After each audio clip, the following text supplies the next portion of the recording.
Hi. So today we're talking about Krokbragd. So right here, I have some Krokbragd that I worked on. This is my finished piece, and it's quite lovely. It's very dense, very thick. You can see just how thick that is. And some of my edges are a little bit cleaner than others. But all in all, for my first attempt, I'm pretty happy with it.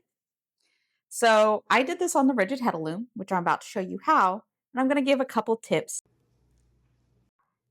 All right, so what I'm weaving here is Krokbragd on my Cricut Rigid Heddle Loom, and the setup is actually really easy.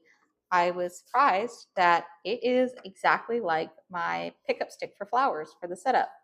So basically what you do is you go into the down shed and you put pickup stick A in, which is quite simply going to be up one, up one, down one, and then you are going to add your Heddle rod stick, which is the one wrapped up with strings, and you're going to pick up all of the other strings from the down position. So you'll be down one, up one, down one, up one, and that is how you do the setup. So it is very easy. Just first one is up one, down one, second one, down one, up one. So it is considered a 3-point twill.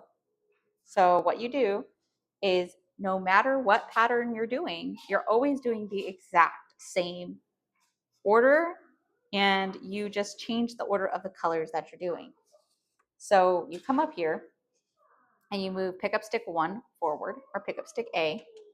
We're going to go in with the neutral, which in my case is going to be a yellow, but you can use any neutral color you want. Beat down, back into the up position, moving pickup stick A back, grabbing your heddle rod, lifting it, and then going in with my next color, which is the blue. Go ahead and drop that rod and pull my stick out, beating down, and going into the down shed and passing again with the blue. And the reason this works is because it's creating the 3-point shed within the rigid Heddle Loom. Every time we go into the down shed, it's plain weave. So you're moving twice as many threads as you would for when you move either one of the pickup sticks, if that makes sense. But it just creates a 3-shaft weave at that point because we have our 3 shafts. We have our heddle, we have our rod, and our stick. So I am just doing a variation of these 4 colors right now with the yellow, blue, green, gray, and that's it. Just back and forth between those colors. This is the start of the second set, or sorry, the first color shed, last row. Um, and I won't lie, this is not how I started. I started doing a different pattern, which I have right here, and I got flustered and I just cut it off. Like, that is not how I started. I started with this. It's a completely different pattern, but I got flustered and I cut it off. I cut it off because everything I read about Krokbragd was that it's absolutely miserable to do on a rigid Heddle loom. You can't beat it down. It's so annoying. It's awful. And it sucks. And that's why like nobody likes to do it. So after some consideration, was trying to do it exactly how it was written in the book, and it was miserable. Everything about it sucked. I hated doing it. I was like, what is the point of this? This is so annoying. And it keeps floating up. It doesn't want to beat down. And I'm using a comb too, and I'm beating it down, but then it's beating down more in some areas than others. And it's just not nice. I don't like it. It just not fun to do. So I could see why nobody wants to do it.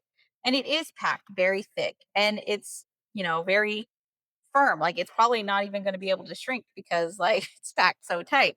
Um, there's nowhere for this fabric to move. And if you're making a dense fabric, which you usually are with Krokbragd, that's awesome. But it just wasn't working on the rigid Heddle loom. I have this 3/4 cotton, which is recommended anywhere between 5 an 8 ends per inch, and everything I was reading was like you just set it up like you would a twill. So you do like the 8 ends because that's what you would usually use for the twill is the bigger setup. And it just wasn't working. They didn't like it. So I went through and I cut and I left half the threads, which I'll show you. So the only thing is it's a little bit wider and more spread out, but that's because I'm doing 4 ends per inch instead of 8. So obviously it's going to be wider. Is that the end of the world? Not to someone like me. Like this is so much easier to do. So I pulled out half of the threads I cut out. So the other half is literally just thrown in the back. And I left it at 4 ends per inch, which is slightly less than the recommended the 5 on the low end. So, and it's a little bit loose, but not terribly. So if I went with 5, that would probably be ideal actually. But the thing is, I can actually beat it down with my rigid Heddle Loom. And like you may actually argue that this isn't true Krokbragd because it's not as tightly packed, but I can pack this weft very tightly, and that it is a weft facing twill at this point because I am packing it very, very tightly. And I'm using just this 8/4 cotton to go through, and it looks exactly like the pattern except wider. It's becoming a pleasure to do the weave structure. I'm quite happy with it. Let me see if I can zoom out a little bit. And I'm quite happy with it. So I'm thinking like what makes it miserable is everybody keeps setting it at a traditional twill when they're doing it on their rigid Heddle loom. And it's just so horrible to beat down. And I think I'm going to be pretty happy. Like I'll see after I wet finish it and we'll all see. But right now, I'm feeling very happy with it at this. And it's still very thick and it's still very, packed together. We'll see if anything weird happens when I wet finish it after I do a little bit. I'm just hoping to make like a, you know, pad for my hot pants and stuff. So it's just something little. And I'll probably only do it to about here. And then that should be enough. And once it shrinks, it should be a great size for like my cookie sheets and stuff. So, so far, I'm much happier with this. It's so much easier to do. It's so much more pleasant to do. And I'm like, why don't we just like, if we're using an 8/4, set it at, plain weave or even just a little bit looser. So instead of doing, say, 12 inches per inch for the 8/4, or never doing more than 12 ends per inch for the 8/4. Because that's normally what you would do for like a plain weave is just 12 ends per inch, but like set it to that or 10. And maybe if we set it somewhere in that range, it would just pack down so much easier, like this is just a lot nicer. And maybe our weave will just be a little bit wider. We'll find out. I'm going to keep weaving a little bit more. So what I'm doing is basically that exact order, except for I'm changing the colors every so often. Basically, I do that repeat 5 times, and then I keep the last color, which for this one is the blue, and that becomes my neutral or basically my first shed. And then the next 2 sheds becomes a second color, which in this case will be green because it's taking the place. So the blue is taking place of the yellow. The green will take place of the blue. I'll do that for 5 passes.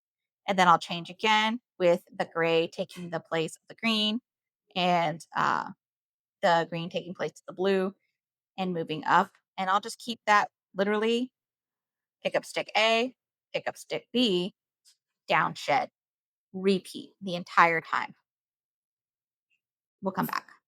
So my first bit was actually this, which I'm using a 8 dent reed, and I used an 8/8 cotton for the warp, and I was using an 8/4 cotton for the weft. And now I realize usually you use a thicker cotton for the weft, but due to using the 8 dent reed, I thought I would use a yarn that's meant to go in an 8 dent reed, which I have changed. So the reason for that is because everything I was reading was like, oh, you just set it like you would normally for a twill, and then you work the fiber in. But I was like, I can't actually fit a thicker fiber in between these layers. Not well, anyway. And they talk about how you have to beat down with a comb and all of that because it's awful. And that's what I was doing for this. And my layers were building up pretty quickly.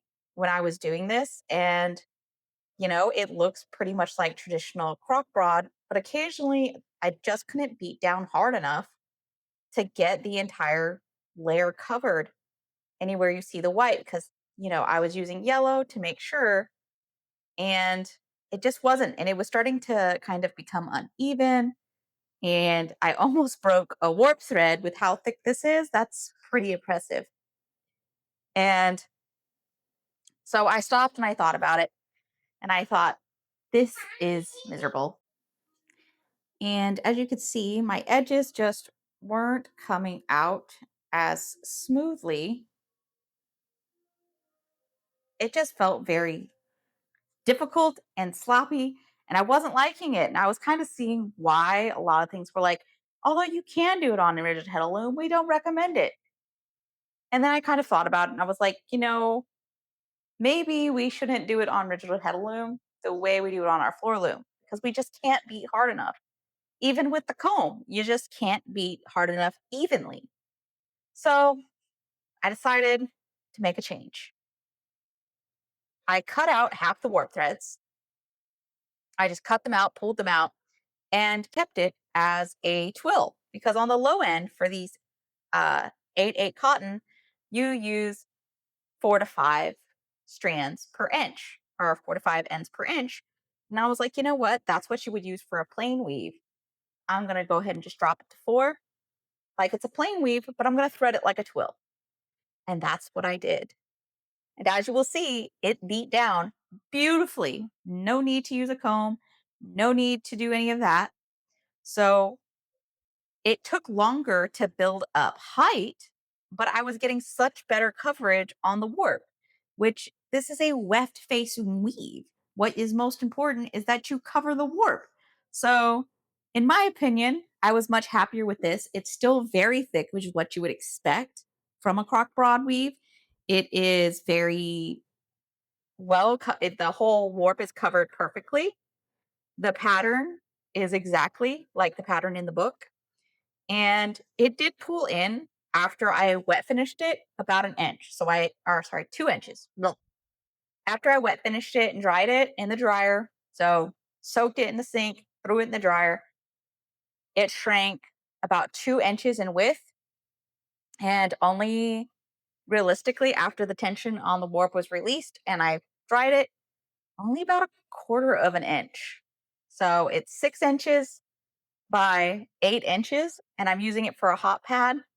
And then I just did a simple overhand knot for all of the ends. I used 2 strings in each one. And I'm just so much happier with this. And honestly, it's funny because it feels a lot like the saddle blankets that you get for your horse. You want a nice thick blanket to set on so that, the horse doesn't get rubbed by the saddle. And it feels a lot like that in the thickness. So it's going to make an excellent hot pad. This is a great weekend project, I think. And I could see myself doing it again, but maybe if I planned something else, I could see myself doing it again. Maybe if I was doing it on my floor loom, doing a tighter set. But if I ever did it on my rigid Heddle loom again, it does take up a long time to build up each individual layer just because of it does pack down very well once you just spread out that warp a little bit. So that's what I did. I was happy with that decision. You do what you want. You can use the comb and try to beat it down in absolute misery. My recommendation would be if you're doing it on the rigid heddle loom, adjust the set to what you would use for a plain weave project and then do the twill. But I would just say set it for plain weave and weave it like that. It will beat down a lot easier. You'll still have the same pattern. It will be a little bit further apart. But again, this is a weft facing weave. It's fine that you're beating down thicker and thicker for the weft because you're covering up the warp entirely. That would be my take and my opinion. Y'all do what you want to do. That made it so much more enjoyable for me to weave the crock broad versus beating down with the comb, yes, my layers were building up a little bit faster, but it wasn't giving me the coverage I wanted. And the whole process felt miserable. And I didn't like it. It just wasn't fun. So that's what I did. And you'll see this pattern. Thanks for watching.